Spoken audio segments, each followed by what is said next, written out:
자, 오늘도 첫 코너는 뉴스픽으로 시작을 해보도록 하겠습니다. 더공감 여성정치연구소의 송문희 박사님 안녕하세요. 네, 안녕하세요. 전혜연 사평론가 안녕하십니까. 네, 안녕하세요.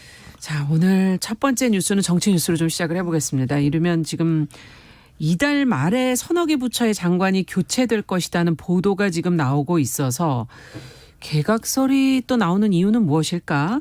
어떤 부처들이 거론이 되는 것일까 궁금합니다. 전 평론가께서 좀 정리를 먼저 해 주시겠어요? 자, 넌센스 퀴즈이자 웃자고 하는 퀴즈로 한번 시작해 볼까요? 퀴즈로요? 네. 결혼과 인사의 공통점은 무엇일까요? 결혼과 인사의 공통점? 자, 결혼은 결혼식장에 손잡고 들어가고 혼인신고하기 전까지는 잘 모른다. 어른들이 이렇게 말씀하시죠. 맞아요. 인사라는 것이 인사가 발표되기 전까지는 사실상 확실한 것은 아무것도 없다라고 합니다. 네. 제가 살펴보니까요. 올해 7월쯤에도 인사 기사가 굉장히 많이 나왔어요. 개각 인사가. 그랬는데 없었습니다. 없었죠. 거의 없었습니다. 예. 다만 최근 들어서 인사에 대한 관심과 또 기사가 많이 나오는 데는 조금 근거가 있는 것이 예. 정세균 국무총리가 이달 10일 기자간담회를 해서 좀 구체적인 발언을 했었어요. 개각이 작게 두 차례 나눠서 할 것이다 라고 하면서 좀 구체적으로 이번에는 뭔가 있을 것이 아니냐는 전망이 나오고 그러네요. 있습니다. 자, 작게 두 차례라고 하면 보통은 연말에 한 번, 연초에 한 번 이런 식으로 개각을 하거나 청와대 비서진이 개편되기 때문에 아마 그렇게 되지 않을까라는 전망이 많이 나오고 있는데요. 만약 이렇게 간다면 이달 말쯤 보통 소폭이라고 하면 뭐 3-4개 부처 정도를 네. 전망하기 때문에 그렇게 되지 않을까라고 지금 전망이 나오고 있습니다. 근데 제가 이제 아까 인사 결혼 비유해 드린 건 뭐냐면 이건 지금 언론이라든가 여러 가지 보도를 통해서 나오고 있는 관측이지 아닐 수도 있다라는 거. 왜냐하면 사실 이게 부처 입장에서는 장관이 교체된다는 것이 굉장히 엄청난 뉴스이기 때문에 그렇죠. 일단 이건 뭐 관가의 소식이나 언론 보도라는 전제로 지금 말씀을 드립니다. 일단 유임은 누가 될까라는 것이 굉장히 관심사인데 현재 언론 보도에서는 유임의 가능성이 높은 곳은 외교부의 강경화 장관, 국토교통부의 김현미 장관을 꼽고 있는데요. 그렇더라고요. 외교부 같은 경우에는 지금 조 바이든 미국 행정부 출범을 앞두고 있는 시기이기 때문에 여러 가지 외교 라인과의 뭐 만남이라던가 방미가 이루어질 수 있습니다. 그렇죠. 이런 상황에서 외교부 장관을 교체할 경우 뭐 청문회 일정이라던가 이런 것을 감안했을 때 쉽지 않을 것이다. 그래서 그동안 해왔던 강 장관이 계속하지 않겠느냐는 전망이 나오고 있고요. 그러나 일각에서는 또 뭐 예를 들어서 우리가 외교부를 둘러싼 국정감사의 비판 여론도 있었고 있기 때문에 뭐 또 교체될 가능성도 있다라는 전망도 나오고 있는 상황입니다. 자, 정말 관심이 많은 곳이 국토교통부인데 그렇죠.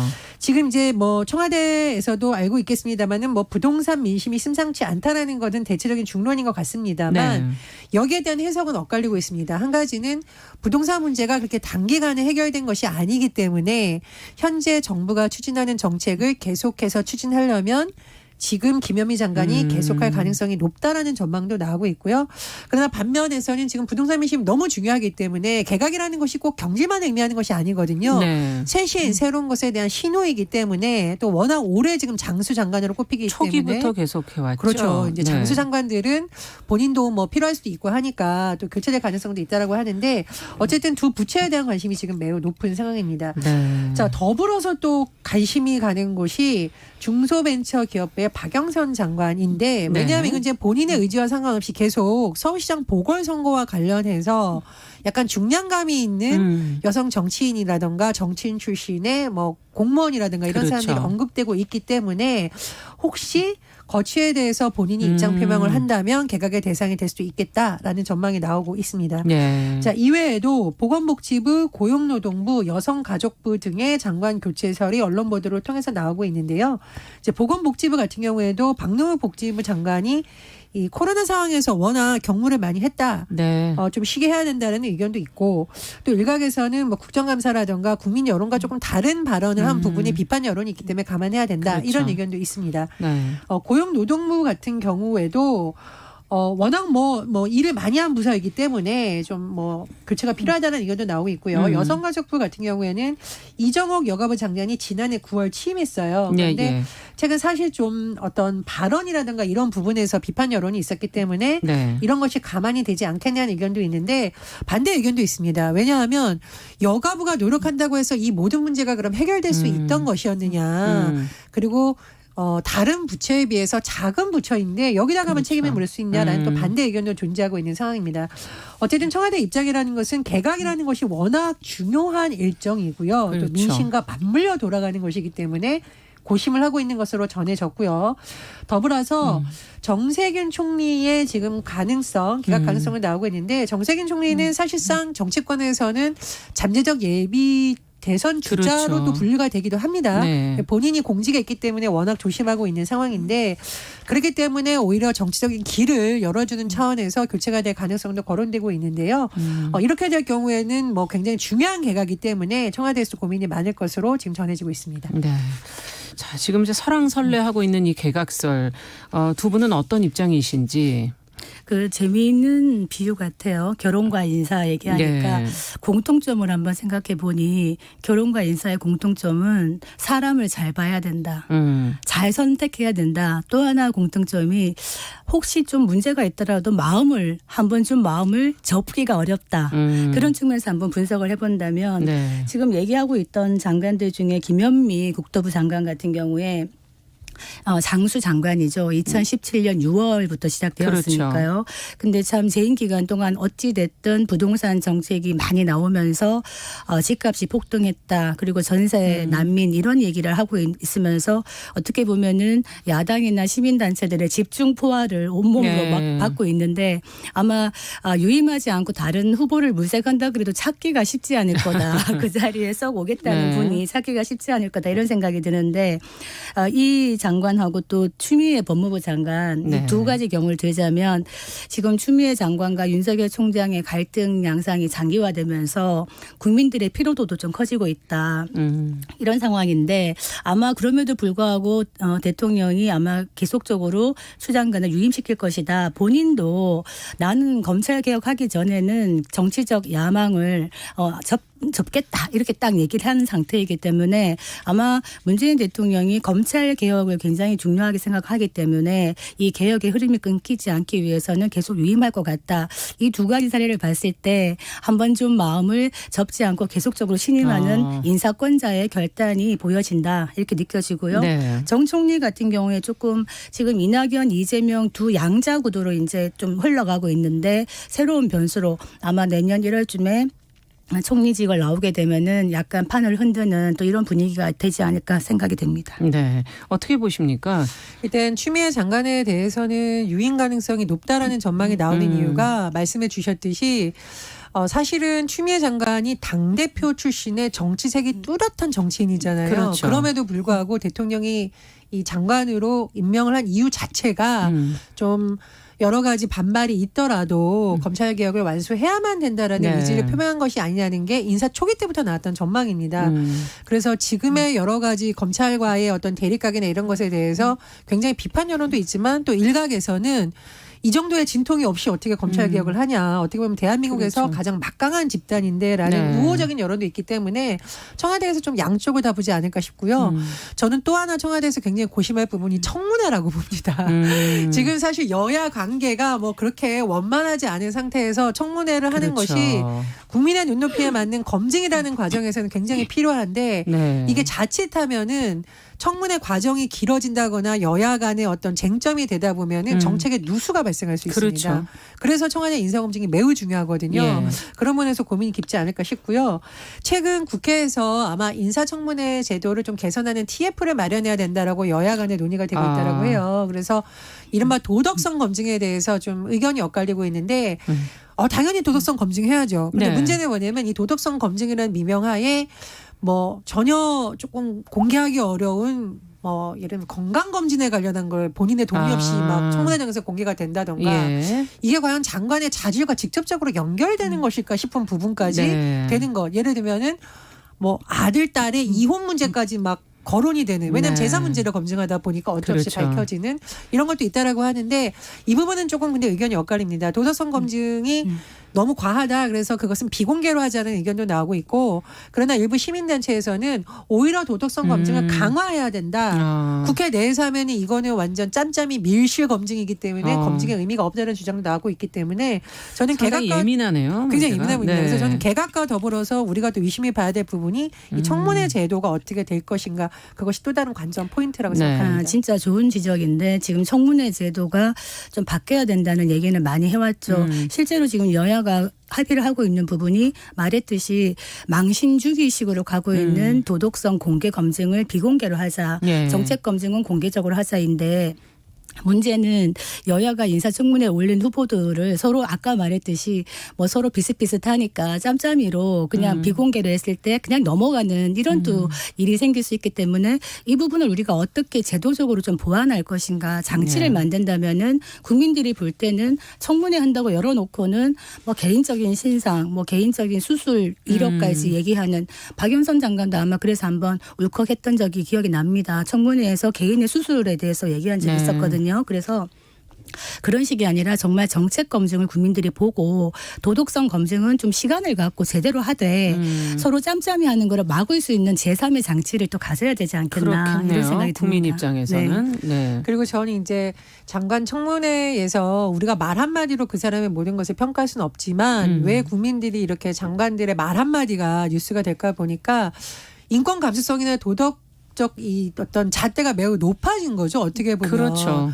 예전에 청문회 할 때보다 지금 청문회를 보면 정말 유리알 들여다보듯이 모든 것이 공개되거든요. 그래서 그런 부분에 일정 부분 긍정적 효과는 또 있을 거라고 봅니다. 그리고 이 말에 있어서 국민들이 굉장히 분노하는 지점이 뭘까라고 보니까 이 사람의 어떤 실력 이런 것도 있지만 우리의 아픔에 공감하느냐, 그렇죠. 공감 능력이 있느냐, 그리고 인권 감수성이 정말 있느냐 이 부분을 국민들이 집중적으로 본 것 같아요. 그래서 장관 후보자들이 어떤 다른 능력도 중요하지만 국민의 입장에서 현장에서 어떤 목소리가 나오는지를 들어보려는 노력을 하는 것도 굉장히 필요하다고 봅니다. 네. 인재풀을 좀 다양하게 쓰면 좋겠어요. 그러니까 우리가 그 사람들 범위 안에서 늘 인재풀을 돌린다 이런 얘기를 하는데 정권에 관계없이 좀 다양한 풀들을 가지고 있으면 좋겠다. 이런 기대를 아쉬움이 해보겠습니다. 있습니다. 예. 자, 두 번째 뉴스는 앞서도 제가 잠깐 오프닝에서도 언급했던 방송인 사유리 씨가 지금 자발적으로 비혼모의 길을 택했다는 소식이 지금 화제가 되고 있거든요. 왜 이런 결정을 했는지 또 어떤 과정을 거쳤는지 그 보도 내용을 살펴보고 저희도 같이 한번 좀 들여다보도록 하죠. 예, 방송인 사유리 씨 아마 방송에서 많이 보셨을 겁니다. 그럼요. 그런데 최근에 일본에서 3.2kg의 남자아이를 출산했다라는 소식이 전해졌는데요. 사유리 씨의 경우에는 자발적 비혼모가 되는 것을 선택했다고 하죠. 그러니까 본인이 이제 언론 보도를 통해서 나온 내용을 보면 여러 가지 문제로 산부인과를 찾았는데 난소의 나이가 48세라는 것을 들었다고 해요. 지금 40대 초반입니다. 실제 나이는. 그래서 아이를 굉장히 평소에도 낳고 싶다는 의사를 여러 번 피력을 했었는데 그렇다고 내가 아이를 낳기 위해서 갑자기 결혼을 한다거나 뭐 사랑하지도 않는 사람과 결혼을 해야 되냐 그건 아닌 것 같다라고 해서 한 남성의 정자를 기증을 받아서 일본에서 출산을 했다 이렇게 정해지고 있습니다. 그런데 이 사유리 씨 소식이 굉장히 많이 관심을 받는 이유는 실제로도 최근 흐름을 보면 이런 선택을 고민하는 사람들이 많아지고 있다라는 여러 가지 뭐 언론 보도가 나오고 있기 때문인데요. 그렇군요. 두 가지 이유라고 합니다. 첫 번째로는 결혼이 많이 늦어지면서 여성들이 이른바 가임기라고 할 수 있는 늦은 나이가 됐을 때 임신을 고민하는데 그렇다고 아이를 낳기 위해서 결혼을 꼭 해야 되냐라는 고민을 갖고 있다라는 점. 자, 두 번째로는 예전보다 여성들이 경제력이라든가 이런 것이 좋아졌으니까 혼자 아이를 낳더라도 아이가 좀 좋은 환경에서 엄마가 책임질 수 있지 않을까라는 사회적인 영향도 많이 끼쳤다고 합니다. 그런데 우리나라에서는요 이것이 쉽지 않은 일이라고 합니다. 제도적으로 정말 잘 돼 있을까 이런 걱정이 되네요. 그렇습니다. 이제 사유리 씨가 일본까지 가게 된 이유도 이런 것이라고 하고 해외에서도 심지어 원정으로 가서 이런 시술을 받는 나라들이 있다고 하는데 그 차이는 뭐냐면 어떤 국가의 경우에는 정자를 기증받아서 낳고 출생시고 하는 것이 합법입니다. 그러나 우리나라의 경우에는 불법이라고 명시되어 있지 않지만 그렇다고 합법도 아니에요.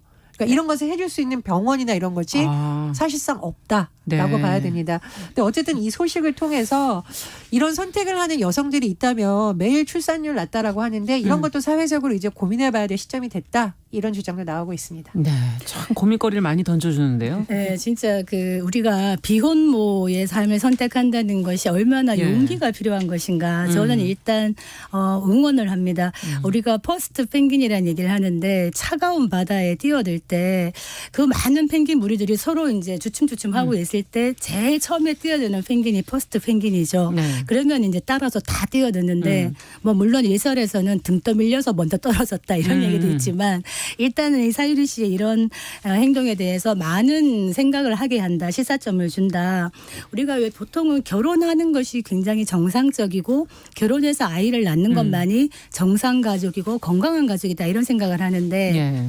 지금 굉장히 가족 형태가 다양화되고 있잖아요. 그리고 저출산 문제도 심각한데 내가 결혼을 위해서 아이를 낳기 위해서 결혼하는 것이 아니라 결혼을 했는데 사랑의 교실로 아이가 나오는 거죠. 그렇죠. 그런데 결혼은 하기 싫은데 아이는 낳고 싶다. 분명히 있을 수 있는 일입니다. 그리고 아이를 낳기 위해서 내가 사랑하지 않는 사람하고 급하게 결혼을 할 수도 없는 그렇죠. 노릇인 거죠. 예. 그래서 저는 이런 선택에 대해서 일단 응원을 하는데 문제는 이게 정자은행 아까 얘기가 나왔는데요. 한국에서는 지금 정자은행이 있긴 합니다만 이게 활성화되지 못하고 있고요. 네. 이게 부부에게만 정자 기능이 가능합니다.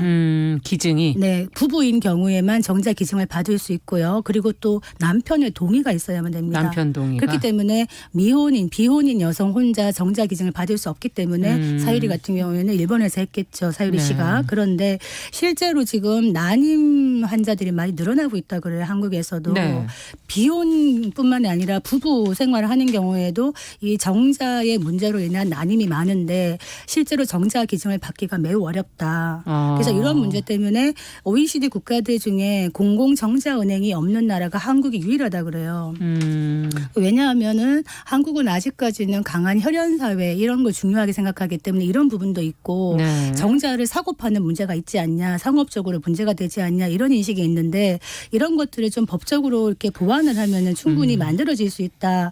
실제로 이제 정자를 많이 수출하고 있는 나라가 덴마크거든요. 유럽 각국의 정자를 수출하고 있어요. 거기 보면은 기증받은 정자의 어떤 특성, 외모, 건강 상태를 다 열람할 수 있습니다. 네. 근데 아마 이런 것도 또 어찌 보면 또 너무 비인간적인가 이런 생각도 들기도 그런데 하고요. 이제 일단은 예. DNA 부분에서 내가 받는 정자가 어떤 DNA를 갖고 있는지 알 권리도 있는 것이거든요. 한편에서는 네. 한국 같은 경우에는 아마 혈액형만 알려준다고 되어 있는 것 같아요. 그리고 그렇게 기증받아서 태어난 아이가 컸을 때 나의 생물학적인 아빠가 누군가를 찾고 싶은 욕구가 또 생길 수가 있죠. 네. 그래서 독일 같은 경우에는 실제로 아이가 몇 살이 되면은 그 정자 기증받은 정자의 아버지가 누군지를 알려줄 수 있도록 또 이렇게 제도도 만들고 있어서 한국도 이제 이런 방식으로 뭔가 좀 제도를 만들어 나가야 되는 시점이 아닌가 이런 생각이 듭니다. 네, 뭔가 좀 인식의 변화도 같이 따라가야 되지 않을까 하는 생각이 들고 지금 제도적으로 앞서 합법도 불법도 아니다 이렇게 말씀하신 건 제도가 만들어져 있지 않다는 얘기인가요? 그러니까 쉽게 말해서 미혼 여성이 정자 받는 거 안 된다 이런 법이 없죠. 예. 그러니까 아예 논의가 잘 안 되어 있었어요. 근데 받으려면은 이 정자 기증을 받으려면 가족관계 증명서, 배우자 동의. 이 말은 미혼을 할 수 있는 방법이 없는 거죠, 사실상. 네. 불법이라고 명시해 놓은 게 아니라 방법이 아예 없다 보니 방법을 찾아서 해외로 나가는 일이 지금 있는 경우입니다. 근데 어쨌든 이제 뭐 미국의 일부 또 뭐 영국, 스웨덴에서 미혼 여자도 정자를 기증받을 수 있는데 프랑스도 지금 뭐 많이 사례가 거론이 되고 있습니다만 프랑스에서 찬반 토론이 엄청나게 진행 중이죠. 네. 왜냐하면 말씀해 주셨듯이 부작용을 우려하는 것, 전통적 가족관계가 유지된 것이 붕괴됐을 때 사회적 혼란을 일으킬 수 있다는 반대 의견도 있습니다. 그런데 저는 다만 가족의 형태가 다양화되고 있다는 건 부인할 수 없는 현실인 것 같아요. 예. 그러니까 자발적 비혼, 자발적 비혼모, 자발적 비혼부도 앞으로 생길 수 있다고 보는데 그 부분에 대해서 지금처럼 방치하는 것이 아니라 이 사람들을 제도적으로 끌어안을 수 있는 논의는 지금부터 시작을 해야 된다 이렇게 생각을 합니다. 그런데 실제로는 아이를 낳는 것도 문제지만 낳고 난 이후가 더 문제잖아요. 예. 어떻게 보면 사유리 씨 같은 경우에는 왕성하게 경제활동을 하고 있기 때문에 본인이 혼자 힘으로 아이를 키울 수 있다는 어떤 자립의 부분이 있지만은 예.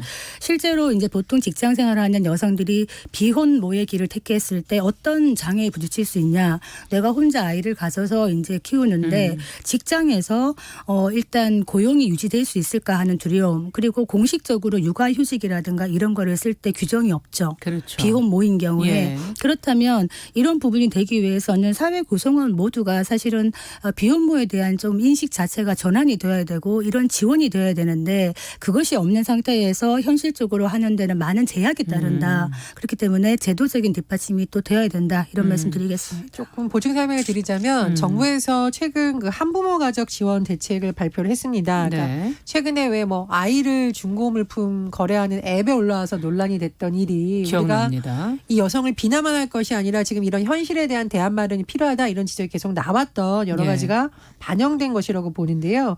예를 들면 아이를 출생 신고할 때 서류에 친모의 개인정보가 드러나지 않는 보호 출산제 도입을 검토하겠다. 이거 왜냐하면 아까 말씀해주신 이런 문제 때문에 엄마들이 특히 이제 미혼모들이 아이를 유기한다거나 이런 일이 일어났잖아요. 그렇죠. 그러니까 일단 아이를 낳되 이 산모도 같이 보호해주는 방식을 고민하다 보니 보호 아마 출산제. 예, 해외에서 하는 방식을 좀 많이 검토하는 것 같은데요. 아이가 자라서 15세가 되면 친모의 신상에 대해 정보 공개 청구를 할 수 있도록 다만 이 경우에도 친모가 동의해야 그러니까 이것은 아이의 권리와 엄마의 권리도 좀 같이 봐야 된다. 라는 그러네요. 차원에서 검토된 것 같고요. 또 하나 청소년 미혼모의 경우 우리 지난번에 학업 중단을 어쩔 수밖에 없는 네. 사례를 언급했었는데 이 부분에 있어서도 뭐 휴학을 일부분 허용할 수 있는 방안을 지금 많이 검토한다라고 합니다. 그런데 중요한 것은 이게 현장에서 실행이 돼야 되는 거잖아요. 그렇죠. 정부의 대책이 또 실효성을 발휘할 수 있을지 네. 그 부분도 주목할 부분입니다. 지금 말씀하신 그 보호 출산제는 참 중요한 제도인 것이 지금 현재 연평균 127명의 영아가 버려지고 있다는 것이고 네. 매년 또 11명의 아이가 죽음을 당하고 있다는 겁니다. 아이를 낳은 직후에 이제 제대로 영아 보호- 사례가 이루어지는 것인데 이것이 어떻게 보면은 이런 부분을 가릴 수 있는 것이 또 보호 출산제이다. 친모의 신상 정보를 가림으로써 아이를 유기하거나 살해하는 충동을 막을 수 있다. 이런 부분이 있는 것인데 실제로 미혼모 아까 청소년 부분에서 지금 나이도 만 19세로 올렸지 않습니까? 네. 지원을 받을 수 있는 나이를 학업을 하다가 중단되면은 또 이제 저소득층으로 전락할 수 있기 때문에 이 아이들이 아이를 낳고도 학업을 계속할 수 있도록 연계 기간을 만든다든지 이런 지원이 필요하다고 봅니다. 네.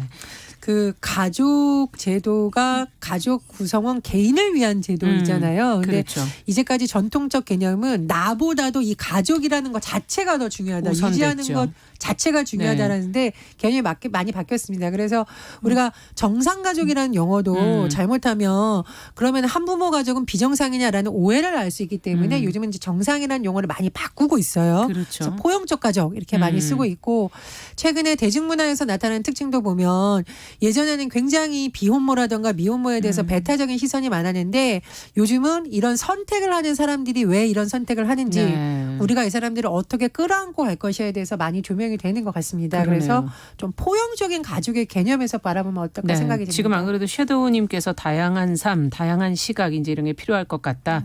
또 K78244641번님께서는 한 사람의 선택이 생명과 연결이 된 것이기 때문에 아이의 입장에 좀 더 신중해야 될 것이다 라는 의견도 주셨습니다.